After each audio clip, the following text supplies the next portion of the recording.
Horror कहानियां थी। खून की प्यास पार्ट 2। और उसके बाद वो जंगल एक बार फिर से सुमन की चीखों से गूंज उठा। लेकिन आज की रात सुमन की चीखों को सुनने वाला वहां पर कोई भी नहीं था। अगर वहां पर कोई मौजूद था तो बस हरिया, जो कि अब एक भेड़िए में बदल चुका था। सुमन के बालों को पकड़कर घसीटते हुए वो जंगल के बीचों बीच एक जगह पर ले जा रहा था। अगली सुबह गांव में। अरे भाई, पता नहीं क्या बात है, अपने गांव का हरिया किसान और उसकी पत्नी सुमन दोनों गायब हैं। दोनों का कोई अता पता नहीं। अरे कैसी बातें कर रहे हो भाई, ये कब हुआ है? अरे पूरे गांव में खबर फैली पड़ी है। कल रात को दोनों खेत की तरफ जा रहे थे, लेकिन लौटकर आए ही नहीं। तो हो सकता है अपने खेत पर होंगे। पूरा गांव ढूंढ कर आया है भाई। जानते हो क्या मिला वहां पर? क्या हुआ भाई? क्या मिला? बताओ हमें, क्या मिला? अरे हरिया की पत्नी सुमन के कपड़े पड़े हुए थे। शरीर का एक एक कपड़ा फटा हुआ झोपड़ी के बाहर पड़ा था, लेकिन दोनों पति पत्नी का कोई पता ठिकाना नहीं था। अरे भाई, लेकिन उसका जो दोस्त है ना रामू किसान, उससे पता करके आते हैं ना। अब तक तो दोनों साथ ही खेत पर जाया करते थे। हाँ, हमें उसके घर जाना चाहिए भाई। चलो वहाँ चलते हैं, चलो। वो सारे लोग रामू के घर पर पहुंचते हैं। रामू अपने घर के बाहर बैठकर हुक्का पी रहा था। आज सारे के सारे लोग टोली बनाकर मेरे घर क्यों आ रहे हैं? क्या कोई मर गया क्या भाई? अरे कैसी बातें कर रहे हो? तुम्हारा सबसे अच्छा दोस्त हरिया और उसकी पत्नी गायब है और तुम यहाँ बैठकर हुक्का पिए जा रहे हो हैं? रामू ने अजीब सी नजरों से उन सब गांव वालों की तरफ देखा, जिसकी वजह से वो लोग एक बार के लिए डर गए। गायब है? अरे गायब नहीं है, मुक्ति मिल गई है। उन दोनों को मुक्ति मिली है। इस दुनिया में आकर हर इंसान पाप करता है और उसे उसके पापों के लिए मुक्ति मिलना बहुत जरूरी है। अरे ये कैसी बहकी बातें कर रहे हो भाई, हैं? और इसका चेहरा अजीब सा क्यों लग रहा है? लगता है दोस्त के मरने का गम बैठ गया है। पागल हो गया है शायद ये पागल। ये बात सुनते ही रामू चीख कर जोर से चिल्लाते हुए कहता है, पागल मैं नहीं हूँ, पागल तुम सब हो। और ये शैतानी जंगल अब तुम में से किसी को नहीं छोड़ने वाला, सबको खा जाएगा। याद रखना मेरी बात। शैतानी जंगल? कैसा शैतानी जंगल? लगता है रामू पागल हो चुका है। हमें यहाँ से चलना चाहिए भाई। चलो। तभी रामू की पत्नी बाहर आती है। नहीं, आप लोग इनकी बात का बुरा मत मानिए। 2 दिन पहले हरिया के साथ खेत पर गए थे। जब से वहाँ से आए हैं तब से ऐसी ही बातें कर रहे हैं। भगवान जाने ऐसा क्या देख लिया उन्होंने, खेत में कुछ भी बड़बड़ाते रहते हैं। लेकिन गांव के लोगों ने कमला की कोई बात नहीं सुनी और वो सब वहां से चले गए। रात अब धीरे धीरे ढलने लगी थी। तभी अचानक किसी ने धीमी सी आवाज में रामू को पुकारा। रामू, आ जाओ, मैं तुम्हारा इंतजार कर रहा हूँ। और सुनो, अपनी पत्नी को साथ लेकर आना, नहीं तो काम अधूरा रह जाएगा। ये आवाज सुनते ही रामू के चेहरे पर शैतानी मुस्कुराहट आ जाती है। वो धीमे कदमों से अपने घर के अंदर आता है।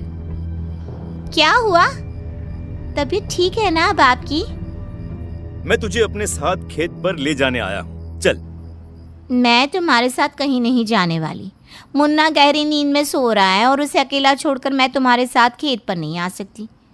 वैसे भी तुम्हारे उन खेतों में भगवान जाने कौन सा राक्षस घूम रहा है, मुझे तो डर लगता है।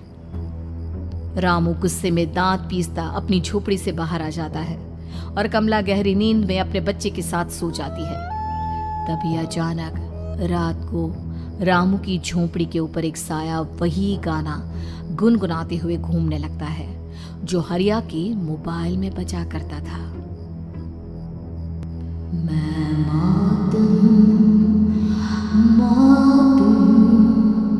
मौत जो पसरी है चारों ओर, जो आएगी कहीं से भी निगल जाएगी सबको। मैं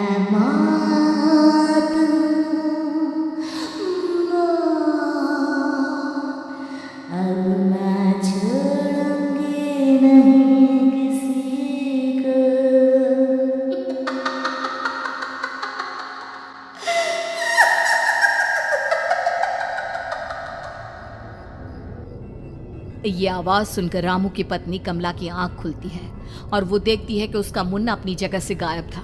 कमला चीखते हुए बाहर दौड़ कर आती है। वहां पर उसने देखा कि रामू ने अपने बच्चे को झोपड़ी के बाहर एक पेड़ से उल्टा लटकाया हुआ था और उसका बच्चा चीख चीख कर रो रहा था। वहीं दूसरी तरफ एक साया बच्चे के ठीक नीचे आग जलाकर उसके चारों तरफ हैवानों की तरफ नाच रहा था। छोड़ दो मेरे बच्चे को। अरे क्या कर रहे हो तुम? शर्म नहीं आती तुम्हें? अपने ही बच्चे को इस तरह मौत के हवाले करते हुए। अपना बच्चा? किसने कहा ये मेरा बच्चा है? अरे ये तो उस रामू की औलाद है, इस गांव के किसान रामू की, और मेरी दुश्मनी इस गांव के हर इंसान के साथ है। क्या? कैसी बात कर रहे हो तुम? और ये औरत कौन है? ये मेरे बच्चे को खा जाएगी। तभी अचानक से उस साया ने एक बेहद खतरनाक दिखने वाली औरत का रूप ले लिया और उसकी आंखों से आग निकल रही थी। सही पहचाना तूने, मैं तेरे बच्चे को खा जाऊंगी। अगर तू अपनी इस हैवान पति रामू के साथ जंगल नहीं आए तो मैं तेरे बच्चे को खा जाऊंगी। लेकिन क्यों? आखिर क्या चाहती हो तुम मुझसे? मुझे जंगल क्यों ले जाना चाहती हो? औरत बुरी तरह से ठहाके मार मार कर जोर जोर से हंसने लगी और साथ में रामू भी। ये तो तुझे वहाँ चलने के बाद ही पता चलेगा ना। अगर तू नहीं आई तो थोड़ी देर में तेरा ये बच्चा आग में जलकर मर जाएगा। चल जल्दी। नहीं, मेरे बच्चे को छोड़ दो। तुम जहाँ कहोगे मैं तुम्हारे साथ चलने के लिए तैयार हूँ। और उसके बाद उस बच्चे को झोपड़ी में लिटाकर आगे आगे वो साया चल रहा था और उसके पीछे पीछे रामू अपनी पत्नी के बाल पकड़कर उसे घसीटते हुए जंगल की तरफ ले गया। जंगल में जाने के बाद, कितनी खूबसूरत हो तुम। आज की रात बस तुम और मैं एक दूसरे के साथ रहेंगे। मुझे तुमसे बहुत डर लग रहा है। तुम्हें क्या हो गया है? तुम तो बिल्कुल ठीक थे। वो होगा जो हमारे बीच होना चाहिए। तो आओ अपने आप को मेरे हवाले कर दो। कमला ने डर की वजह से अपनी दोनों आंखें कसकर बंद कर ली थी। रामू ने बुरी तरह से चीख कर कमला से कहा, आंखें खोलो अपनी और मेरी तरफ देखो। कमला ने जैसे ही अपनी आंखें खोली उसने देखा कि रामू एक खतरनाक खूनी हैवान में बदल चुका था। कौन हो तुम? जाने दो मुझे। क्या चाहते हो मुझसे? वही जो एक आदमी एक औरत से चाहता है। मैं तुम्हारा पति रामू नहीं, बल्कि इस जंगल का एक भेड़िया हूँ, और आज की रात तुम्हारे खून से अपनी प्यास बुझा जाऊं। और उसके बाद वो जंगल कमला की दर्दनाक चीखों से गूंज उठा। अगली सुबह कमला के कपड़े भी जंगल में उसी तरह पाए गए जैसे कि सुमन के पाए गए थे। इस घटना के बाद पूरे गांव में दहशत का माहौल था। अपने माँ बाप की मौत और गांव में हो रहे इस तरह की घटनाओं की खबर सुनकर किशन शहर से गांव लौट आया था। अपने माँ बाप की बेदर्द मौत की वजह से वो बहुत परेशान था। तभी अचानक उसे अपने घर में खाट के नीचे पड़ा हुआ वो मोबाइल फोन मिला जो उसने अपने पापा हरिया को गिफ्ट किया था। अरे कितने प्यार से पापा के लिए मोबाइल फोन लेकर आया था। इसे एक दिन भी काम में नहीं ले पाए। और आखिर कौन है जो गांव में इस तरह की हत्याएं कर रहा है? क्या है इन सब के पीछे? क्या है? मुझे पता करना ही होगा, वरना एक दिन पूरा का पूरा गांव खाली हो जाएगा। इस गांव में एक भी जिंदा इंसान नहीं बचेगा। गांव के लोगों की मदद करने के इरादे से किशन अपने गांव से दूर एक दूसरे गांव में बहुत बड़े तांत्रिक के पास मिलने के लिए गया। तांत्रिक बाबा, अब आप ही कुछ उपाय बता सकते हैं। भगवान जाने हमारे गांव को किसकी नजर लग गई है। नजर नहीं लगी है, किसी ने तुम्हारे गांव को बद्दुआ दी है। किसी सताई हुई आत्मा का प्रकोप है और अब वो पूरे गांव में किसी को नहीं छोड़ेगी जब तक उसकी आत्मा को शांति नहीं मिल जाती। अरे लेकिन ऐसा कौन है बाबा? किसकी आत्मा है और कैसे मिलेगी उसे शांति? मौत है मौत, कहीं से भी आएगी और सबको निगल जाएगी।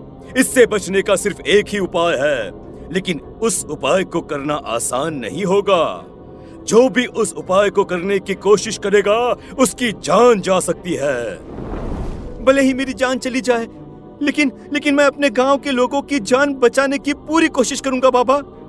तो ठीक है, फिर अगली अमावस की रात जैसा मैं कहता हूँ वैसा ही करना। अमावस की रात तांत्रिक के बताए अनुसार किशन अपने साथ केरोसिन लेकर जंगल की तरफ चल पड़ा। उसके हाथ में देवी के मंदिर का सिंदूर भी था। किशन जंगल के बीचों बीच पहुंचा। ये देखकर उसकी आंखें फटी की फटी रह गई। वहां एक उबलते पानी का तालाब था और कई लोगों की लाश लटक रही थी। किशन के माँ बाप की लाश भी वहीं थी। माँ, बापू, क्या हो गया? ये क्या हो गया? तभी वहां पर एक औरत और आदमी आते हैं। उन्हें देखकर किशन चौंक जाता है। गोपाल काका, आपकी तो 5 साल पहले मौत हो गई थी। और निर्मला काकी, आप? मौत तो हो गई थी, लेकिन तुम ये नहीं जानते कि हमारी मौत कैसे हुई थी। क्या कहना चाहते हैं आप? कुछ नहीं, बस ये जान लो कि अब इस गांव में कोई जिंदा नहीं बचेगा। लेकिन क्यों काकी? क्योंकि 5 साल पहले इन गांव वालों ने मुझे डायन बताकर पत्थर मार मार के मार डाला। मेरी कोई गलती नहीं थी। गांव का एक बच्चा क्या लापता हुआ, सारा इल्जाम मेरी पत्नी पे डाल दिया। और जब मैंने निर्मला की जान बचाने की कोशिश की तो मुझे भी मार डाला। आपके साथ ये बहुत गलत हुआ काकी, लेकिन आप जो कर रहे हैं वो भी सही नहीं है ना? तुम यहाँ से चले जाओ वरना तुम भी नहीं बचोगे। हमारी आत्मा पिछले 5 साल से मुक्ति के लिए भटक रही है। चले जाओ यहाँ से। मौका देखकर किशन सिंदूर उन दोनों के ऊपर डाल देता है। उनका शरीर जलने लगता है और वो भयानक तरीके से चिल्लाने लगते हैं। अगले ही पल किशन उनके ऊपर केरोसिन डाल देता है और वो दोनों जल जाते हैं। किशन अपने माँ बाप और दूसरी लाशों का अंतिम संस्कार करवाता है और अपने घर लौट आता है। लेकिन वो अभी भी इस बात से अनजान है कि मोबाइल अभी भी बज रहा था। मैं मौत हूँ, मौत